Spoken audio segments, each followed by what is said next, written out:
Hello সেনেকর বন্ধুরা, কেমন আছেন সবাই? আপনারা হয়তো জানেন পূর্বে সারা পৃথিবী মুসলিমরাই শাসন করত।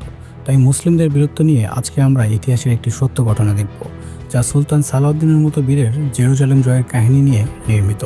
তো চলুন শুরু করা যাক আজকের মুভি এক্সপ্লেনেশন, কিংডম অফ হ্যাভেনের গল্প। মুভি শুরু হয় একটি মেয়ের লাশ দেখিয়ে। মেয়েটি ছিল খ্রিস্টান ধর্মের। সে আসলে আত্মহত্যা করেছিল। ইসলাম ধর্মের মতো খ্রিস্টান ধর্মেও আত্মহত্যাকে একটি গুনাহ হিসেবে ধরা হয়। মেয়েটির গলায় একটি ক্রস লকেট ছিল, তাই তাকে দাফন করতে আসা খ্রিস্টান ধর্মের পাদ্রী মেয়েটির গলা থেকে লকেটটি নিয়ে নেয়। এরপর একটি কুড়াল দিয়ে মেয়েটির গলা কেটে তাকে দাফন করে দেয়। এরপর আমরা ইবলেনের নবাব গডফ্রেডকে দেখতে পাই, যে কিনা তার ঘোড়ার পায়ের জন্য লোহার কভার বানাতে গ্রামের একজন কামারের কাছে এসেছে, যার নাম হলো বেলিয়ান। গডফ্রে এখানে তার পূর্বের জীবনযাপনের কথা মনে করে বুঝতে পারে যে বেলিয়ান আসলে তারই ছেলে, এবং এই বিষয়টা সে বেলিয়ানকে খুলে বলে।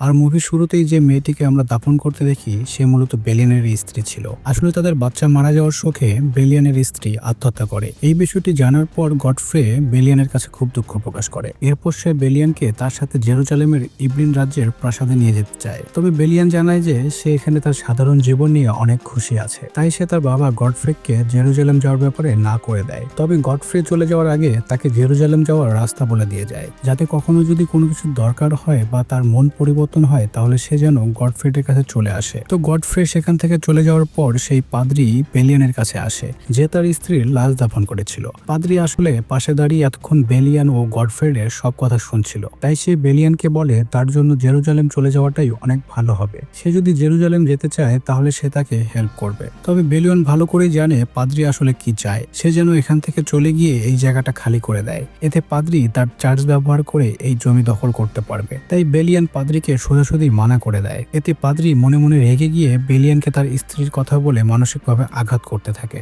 পাদ্রী তাকে বলে যে তার স্ত্রী যেহেতু আত্মহত্যা করেছিল, তাই সে তার গলা কেটে তাকে দাফন করেছে। এই কথা শুনেই বেলিয়ান প্রচন্ড রেগে যায় এবং তার সামনে থাকা একটি গরম ছুরি দিয়ে পাদ্রীর গলা কেটে দেয়, আর পাদ্রীর গলা থেকে তার স্ত্রীর লকেটটি নিয়ে নেয়। এরপর বেলিয়ান এখানে তার ঘর বাড়ি পুড়িয়ে দিয়ে তার বাবার কাছে চলে যায়, কেননা একজন পাদ্রীকে মারার শাস্তি কতটা ভয়ঙ্কর হতে পারে তা বেলিয়ান ভালো করেই জানে। যাই হোক, জেরুজালেম যাওয়ার পথেই বেলিয়ানের সাথে তার বাবার দেখা হয়ে যায়। সে তার বাবাকে পাদ্রীকে হত্যা করার বিষয়টি জানায়। এটা শুনে তার বাবা বলে সে সবকিছু সামলে নেবে। এরপর এক জায়গায় বিশ্রাম নেওয়ার ফাঁকে গডফ্রে বেলিয়ানকে যুদ্ধ করার প্রশিক্ষণ দিয়ে থাকে। বেলিয়ান খুব দ্রুতই সবকিছু শিখছিল, তবে এর মধ্যে একটি বিপত্তি ঘটে। পাদ্রীকে হত্যা করার জন্য চার্চের লোকেরা বেলিয়ানকে খুঁজতে খুঁজতে এখানে চলে আসে, কেননা তারা বুঝে গিয়েছিল যে পাদ্রীকে বেলিয়ানে হত্যা করেছে। তাই তারা এখন বেলিয়ানকে নিয়ে গিয়ে মৃত্যুদণ্ড দেবে। কিন্তু গডফ্রে তাদেরকে বলে যে আমার ছেলেকে নিয়ে যেতে হলে আগে আমার সাথে লড়াই করতে হবে। লোকগুলো এখানে গডফ্রেকে চিনতে পারায় তারা তার সাথে লড়াই না করে সেখান থেকে চলে যায়, আর গডফ্রে ভেবে নেয় বিপদ হয়তো এখানেই শেষ। কিন্তু না, কিছুক্ষণ পর জঙ্গল থেকে অনেকগুলো তীর এসে তাদের উপর পড়তে থাকে। তারা বুঝতে পারে যে ওই লোকগুলোই তাদের উপর আক্রমণ করেছে। ফলে দুই পক্ষের মধ্যে তুমুল লড়াই শুরু হয় এবং গডফ্রে বিজয়ী হয়। তবে তার অনেকগুলো সৈন্য এখানে মারা যায়। এমনকি একটি তীর এসে তার শরীরে লাগলে সে মারাত্মক অসুস্থ হয়ে পড়ে। তাই বেলিয়ান ও বাকি সৈন্যরা মিলে গডফ্রেকে কাছাকাছি একটি হাকিমখানায় নিয়ে আসে। হাকিম এখানে কিছুদিন পর্যবেক্ষণের পর গডফ্রেকে জানায় তার শরীরের যে অবস্থা তাতে সে বেশি দিন বাঁচবে না। এটা শুনে গডফ্রে তার মৃত্যুর আগে সবকিছু তার ছেলেকে বুঝিয়ে দেয়। গডফ্রে তার তলোয়ারটি বেলিয়ানকে দিয়ে বলে সে যেন সবসময় সৎ থাকে এবং জেরুজালেমের বাদশাকে রক্ষা করে, কারণ জেরুজালেমের বাদশা অনেক ভালো এবং সৎ মানুষ ছিলেন। সে আরো জানায় তারও জেরুজালেমের বাদশার একটি ইচ্ছে, সেটি হলো জেরুজালেমের সব ধর্মের মানুষেরা যেন সুখে শান্তিতে একসাথে বসবাস করে। আর এই স্বপ্ন বাস্তবায়ন করতে বেলিয়ন যেন বাদশাকে সব ধরনের সাহায্য করে। এর কিছুক্ষণ পরেই গডফ্রে সেখানে মারা যায়। তো পরদিন বেলিয়ন তার দলবল নিয়ে সমুদ্র পথে জাহাজে করে জেরুজালেমের দিকে রওনা দেয়, কেননা তার বাবা মারা যাওয়ার পর এখন সেই হচ্ছে জেরুজালেমের ইবলিন রাজ্যের নবাব। কিন্তু দুর্ভাগ্যবশত সেদিন সমুদ্র পথে ঝড় থাকায় তাদের জাহাজটি সমুদ্রে ডুবে যায়। এতে সবাই সমুদ্রে ডুবে গেলেও সৌভাগ্যবশত বেলিয়ন জাহাজটির ভাঙ্গা অংশের সাথে তীরে ভেসে আসে। জ্ঞান ফেরার পর সে দেখতে পায় তার বাকি সঙ্গীরা সবাই মারা গিয়েছে। তাই সে তার জাহাজের কাছে এসে তার তলোয়ার এবং দরকারি সব জিনিসপত্র নিয়ে নেয়। সে কাছে একটি ঘোড়া খুঁজে পায়। সে ঘোড়াটিকে নিয়ে জেরুজালেমের রাস্তা খুঁজতে থাকে। তখন হঠাৎ দুজনে সে তার রাস্তায় বাধা দেয়, যাদের মধ্যে একজন ছিল সেই অঞ্চলের নবাব এবং আরেকজন ছিল তার দাস। নবাব বেলিয়ানকে বলে আমি এই অঞ্চলের নবাব, আর ঘোড়াটি যেহেতু এখন আমার এলাকায় আছে তার মানে মানে এই ঘোড়ার মালিক আমি। বেলিয়ন তখন বলে, আমি ইবলিনের নবাব। তারা বলে, আমরা ইবলিনের নবাবকে চিনি, সে তো মধ্যবয়স্ক। বেলিয়ন তখন জানায় সে আসলে নতুন নবাব, কিন্তু তারা এ কথা বিশ্বাস করে না। ফলে দুই নবাবের মধ্যে ভয়ঙ্কর লড়াই শুরু হয়। অনিচ্ছা সত্ত্বেও বেলিয়ান সেই অঞ্চলের নবাবকে হত্যা করে। এরপর নবাবের সাথে থাকা দাসকে জিম্মি করে বলে, যদি তুমি আমাকে জেরুজালেমে নিয়ে যাও তাহলে আমি তোমাকে হত্যা করব না। দাস তাই নিজের জীবন বাঁচাতে বেলিয়ানকে জেরুজালেমে নিয়ে যায়। জেরুজালেমে পৌঁছে সে দাসকে সেই ঘোড়াটি দিয়ে তাকে মুক্ত করে দেয়, আর দাস তার মহানুভবতা দেখে অনেক খুশি হয় এবং সেখান থেকে চলে যায়। তবে এই দাসকে একটু মনে রাখুন, কারণ কিছুক্ষণ পরে আমরা এই দাসের ক্ষমতা দেখতে পারবো। যাই হোক, সেদিন রাতে বেলিয়ান জেরুজালেমের একটি পবিত্র জায়গায় এসে তার স্ত্রীর শেষ স্মৃতি সেই ক্রস লকেটটি সেখানে দাপন করে। পরদিন যখন সে জেরুজালেমের শহরে হাঁটছিল, এমন সময় তার তলোয়ারটা দেখে কিছু মানুষ তাকে ফলো করতে থাকে। বেলিয়ন ব্যাপারটা বুঝতে পারলে সে তাদেরকে ফলো করার কারণ জানতে চায়। লোকগুলো তখন জিজ্ঞেস করে, তুমি এই তলোয়ার কোথায় পেয়েছো? কেননা এই লোকগুলো জানে এই তলোয়ারটি হচ্ছে ইবলিনের নবাব গডফ্রেডের। উত্তরে বেলিয়ান জানায় এটা তার বাবা গডফ্রে তাকে দিয়েছে। বেলিয়ানের এমন উত্তর শুনে তারা ভাবে যে বেলিয়ান হয়তো মিথ্যা বলছে এবং সে হয়তো এই তলোয়ারটি চুরি করেছে। তাই তারা তাকে পরীক্ষা করার জন্য গডফ্রেকে নিয়ে অনেকগুলো প্রশ্ন করে, আর বেলিয়ানও এখানে সব প্রশ্নের উত্তর সঠিকভাবে দিয়ে দেয়। এবার তারা সবাই তার কাছে মাথা নত করে। আসলে এই লোকগুলো মূলত বেলিয়ানের বাবা গডফ্রেডের গোলাম ছিল। তাই তারা এবার বেলিয়ানকে ইবলিন রাজ্যে তার বাবার প্রাসাদে নিয়ে আসে, আর এখানে তারা বেলিয়ানকে অনেক যত্ন করতে থাকে, কারণ সেই তো এখন ইবলিনের নবাব। তো এরপর বেলিয়ন তার বাবার কথা অনুসারে জেরুজালেমের খ্রিস্টান বাদশার সাথে দেখা করতে তার প্রাসাদে আসেন। এখানে সে দেখতে পায় দুজন লোককে ফাঁসি দেওয়া হচ্ছে, কেননা তারা কয়েকজন মুসলিমকে হত্যা করেছিল। যদিও মুসলিমদেরকে মারার এই আদেশ তাদেরকে দিয়েছিল রেলান নামের একজন নবাব, যে কিনা মুসলিমদেরকে ঘৃণা করত। তবে এই বিষয়ে রেলান জড়িত থাকার কোনো প্রমাণ না পাওয়াতে বাদশা তার বিরুদ্ধে কোনো পদক্ষেপ নিতে পারছিল না। বেলিয়ান এবার সেই বাদশার সঙ্গে দেখা করেন, যিনি একটি বিরল কুষ্ঠরোগে আক্রান্ত হয়েছেন। তাই বাদশা সবসময় তার শরীর ঢেকে রাখতেন। বেলিয়ন বাদশার সাথে কথা বলে বুঝতে পারেন যে বাদশা অনেক দয়ালু এবং বিচক্ষণ একজন মানুষ। আসলে বাদশার বয়স তখন মাত্র 23 বছর হলেও সে তার সততা, ক্ষমতাশীলতা এবং নেতৃত্ব গুণের জন্যই এই রাজ্য পরিচালনা করার যোগ্য হয়েছেন। আর এসব কারণেই বেলিয়ানের বাবা গডফ্রে বাদশাকে অনেক ভালোবাসত। এমনকি গডফ্রে নিজেই বাদশাকে তলোয়ার চালানো শিখিয়েছিল। তো বাদশা এবার বেলিয়ানকে তার একটি ইচ্ছের কথা জানায়। সে বলে যে জেরুজালেমে যেন সকল ইহুদি, খ্রিস্টান এবং মুসলিমরা সুখে শান্তিতে বসবাস করে। এই স্বপ্ন বাস্তবায়ন করতে বাদশা বেলিয়ানের কাছে সাহায্য কামনা করেন। তাই সে বেলিয়ানকে বলে সে যেন এখন ইবলিনে ফিরে যায় এবং সেখানে শান্তি বজায় রাখতে সবসময় মানুষের পাশে থাকে, ঠিক যেমনটা তার বাবা গডফ্রে করেছিল। বেলিয়ান এখানে বাদশার এসব কথা শুনে অনুভব করে যে তার বাবা ঠিক কেন বাদশাকে এতটা সম্মান করত। তো যাই হোক, বেলিয়ান সেখান থেকে তার নিজের রাজ্যে ইবলিনে ফিরে আসে। সে উত্তরাধিকার সূত্রে বিপুল পরিমাণের সম্পত্তি পেয়েছিল। এখানে সকল ধর্মের মানুষ মিলেমিশে আনন্দে বাস করত। তাই বেলিয়ানও তাদেরকে নিয়ে সুখে শান্তিতে বাস করতে চায়। এখানে সে কৃষিকাজ করতে চাইলে খেয়াল করে যে তার রাজ্যে পানির অনেক অভাব। তাই সে তার লোকদেরকে নিয়ে একটি বিশাল কূপ খনন করেন। এমনকি নবাব হওয়া সত্ত্বেও বেলিয়ান নিজেই সেই কূপ খননে সবার সাথে মিলে কাজ করে। আর সেই কূপের পানির মাধ্যমে তারা চাষাবাদ শুরু করলে মরুভূমি যেন সবুজ শ্যামলে ভরে ওঠে। এর মধ্যে বাদশার একমাত্র বোন সেবেলা তার কিছু লোক নিয়ে ইবলিন রাজ্য পরিদর্শন করতে আসে। বেলিয়ন খুব ভালোভাবেই সেবেলাকে আপ্যায়ন করে। তবে বেলিয়নকে দেখে সেবেলার অনেক ভালো লেগে যায়। ধীরে ধীরে তারা অনেক ভালো বন্ধু হয় এবং এক পর্যায়ে তারা একে অপরের প্রেমে পড়ে গিয়ে অনেক ঘনিষ্ঠ হয়ে যায়। যদিও সেবেলা বিবাহিত ছিল, এমনকি তার একটি সন্তানও রয়েছে। আসলে অনেক কম বয়সে সেবেলার মা তাকে গিয়ের সাথে বিয়ে দিয়েছিল, কিন্তু গি ছিল চরম উগ্র আর মুসলিম বিদ্বেষী। তাই সেবেলা তাকে মোটেও পছন্দ করত না। যদিও সেবেলার ভাই মানে বাদশার মৃত্যুর পর গিয়েই হবে পরবর্তী বাদশা, কেননা বাদশার কোনো সন্তান ছিল না। অন্যদিকে তখন দেখা যায় সেবেলার স্বামী গি এবং রোলান্ড মিলে অনেক খ্রিস্টান সৈন্য নিয়ে বেশ কিছু নিরীহ মুসলিমদের হত্যা করছে, কেননা তারা ভালো করেই জানতো যে এত মুসলিম হত্যা করলে মুসলিম বাদশাহ সুলতান সালাউদ্দিন খ্রিস্টানদের সাথে যুদ্ধ ঘোষণা করবে। আর রেলান্ড এবং গি মূলত এটাই চাইতো, কিন্তু তারা তো জানতো না যে সুলতান সালাউদ্দিনের ক্ষমতা কতটা বেশি।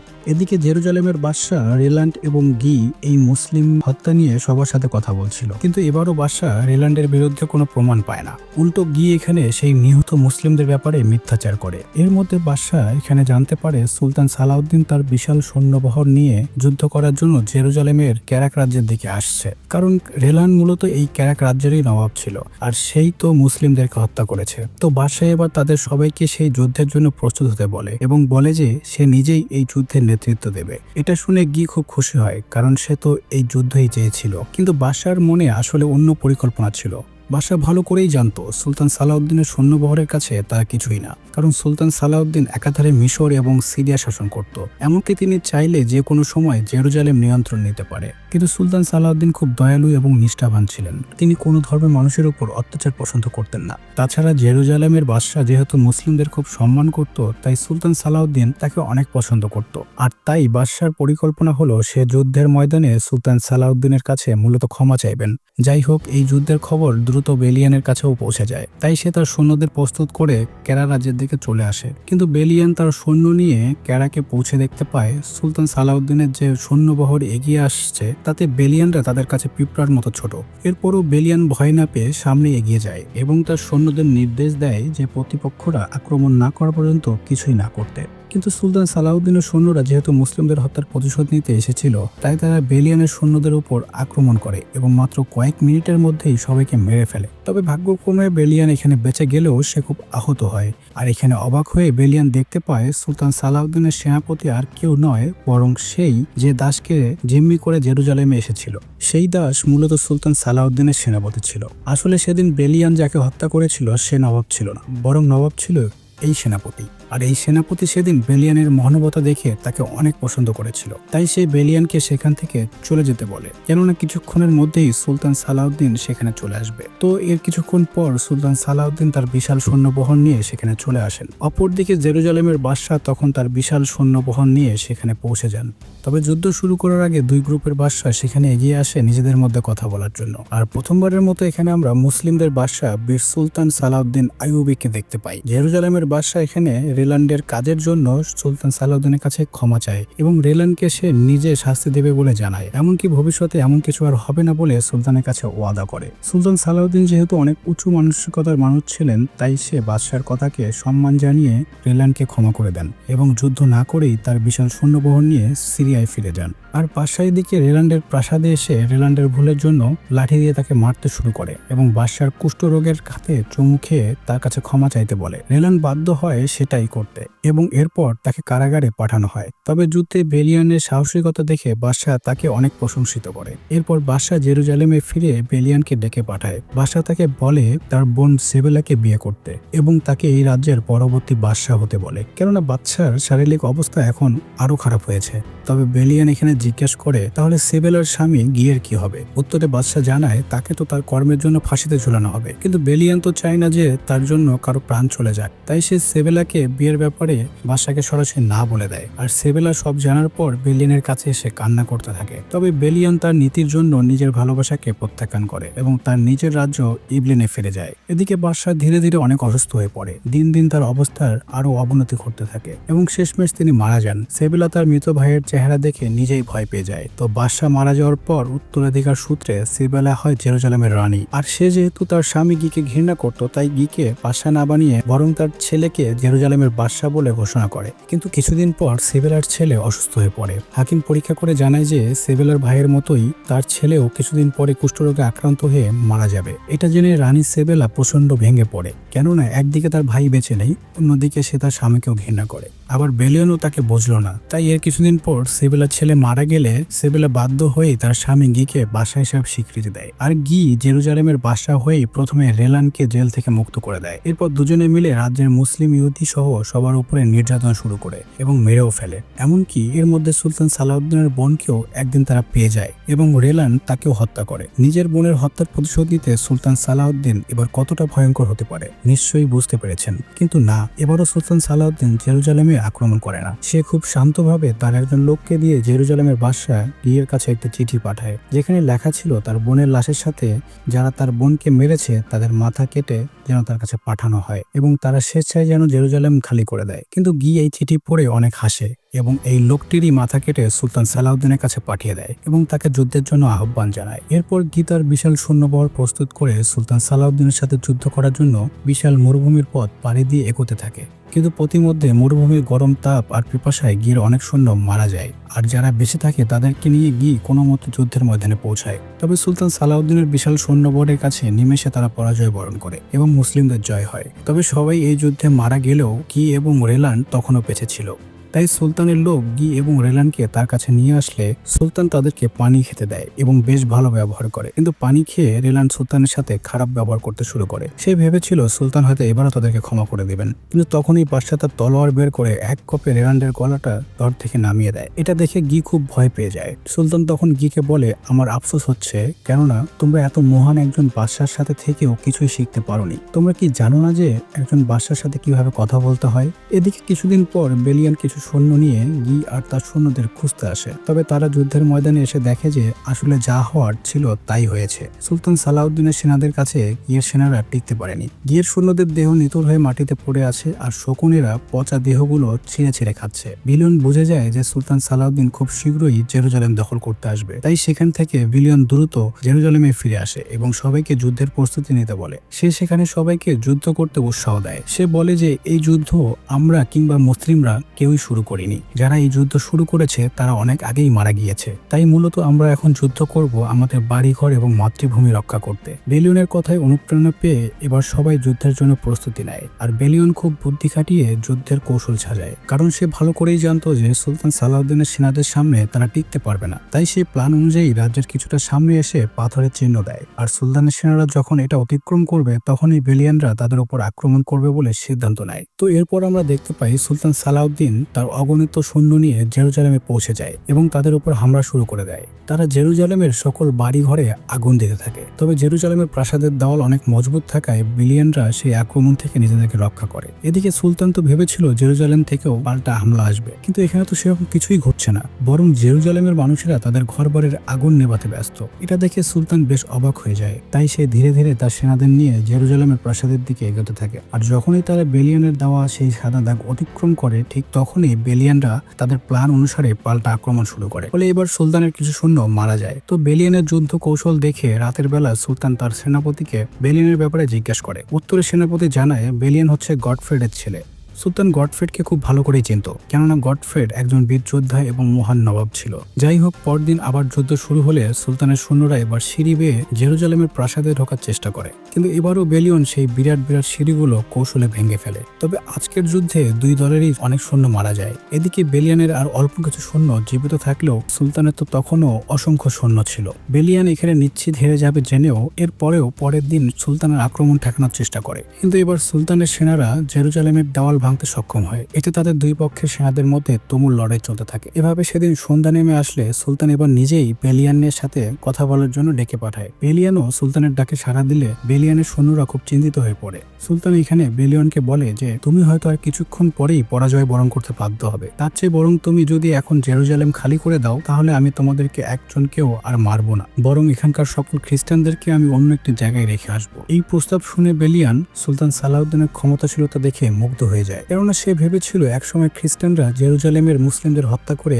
যেভাবে জেরুজালেম দখল করেছিল সুলতান সালাউদ্দিনও হয়তো ঠিক খ্রিস্টানদের মেরে সেটাই করবেন। বেলিয়ন এখানে এটা ভেবে অনুতপ্ত হয় যে সে এত মহান একজন বীরের বিরুদ্ধে গিয়ে ভুল করেছে, তাই সে সুলতানের প্রস্তাবে রাজি হয়। ফলে সুলতান তার কথা মতো জেরুজালেমের সকল খ্রিস্টানদেরকে নিরাপদে অন্য একটি জায়গায় পাঠায় আর জেরুজালেমে স্থাপন হয় একটি বিশাল মুসলিমদের মিনার। অন্যদিকে বেলিয়ন তার পূর্বের সেই বাড়িতেই ফিরে আসে। সেখানে আগের মতোই কামড়ের কাজ করতে থাকে আর সেবেলের সাথে সুখে শান্তিতে বসবাস করে। তবে কিছুদিন পর ইংল্যান্ডের একজন রাজা তার দলবল নিয়ে বেলিয়নের কাছে আসে। এখানে তারা সুলতান সালাউদ্দিনের সাথে বীরের মতো লড়াই করার জন্য বেলিয়নের বেশ প্রশংসা করে। আসলে ইংল্যান্ডের এই রাজা মূলত জেরুজালেম দখল করতে চায়, তাই সে বেলিয়নের সহযোগিতা চায়, কিন্তু বেলিয়ন এখানে খুব ভদ্রভাবে ইংল্যান্ডের রাজাকে প্রত্যাখ্যান করে আর সেবেলাকে নিয়ে সুখে শান্তিতে জীবন কাটাতে থাকে। যদিও ইংল্যান্ডের এই রাজা পরবর্তীতে জেরুজালেম দখলের চেষ্টা করেছিল, কিন্তু সুলতান সালাউদ্দিনের সাথে পেরে ওঠেনি। আর এখানেই মুভির কাহিনীটি শেষ হয়ে যায়। এই কাহিনীটি আমাদের নেতৃত্বের গুণাবলী এবং ক্ষমতাশীলতা সম্পর্কে খুব ভালোভাবে শিক্ষা দেয়, যা কিনা কোনো নির্দিষ্ট ধর্ম, বর্ণ, গোত্রকে ছাড়িয়ে যায়। তো ভিডিওটি ভালো লাগলে লাইক এবং কমেন্ট করুন। আর এরকম আরো ভিডিও দেখতে চাইলে চ্যানেলটি সাবস্ক্রাইব করে বেল আইকনটি প্রেস করে রাখুন। তো দেখা হচ্ছে পরের ভিডিওতে। সেই অবধি ভালো থাকবেন সবাই। আল্লাহ হাফেজ।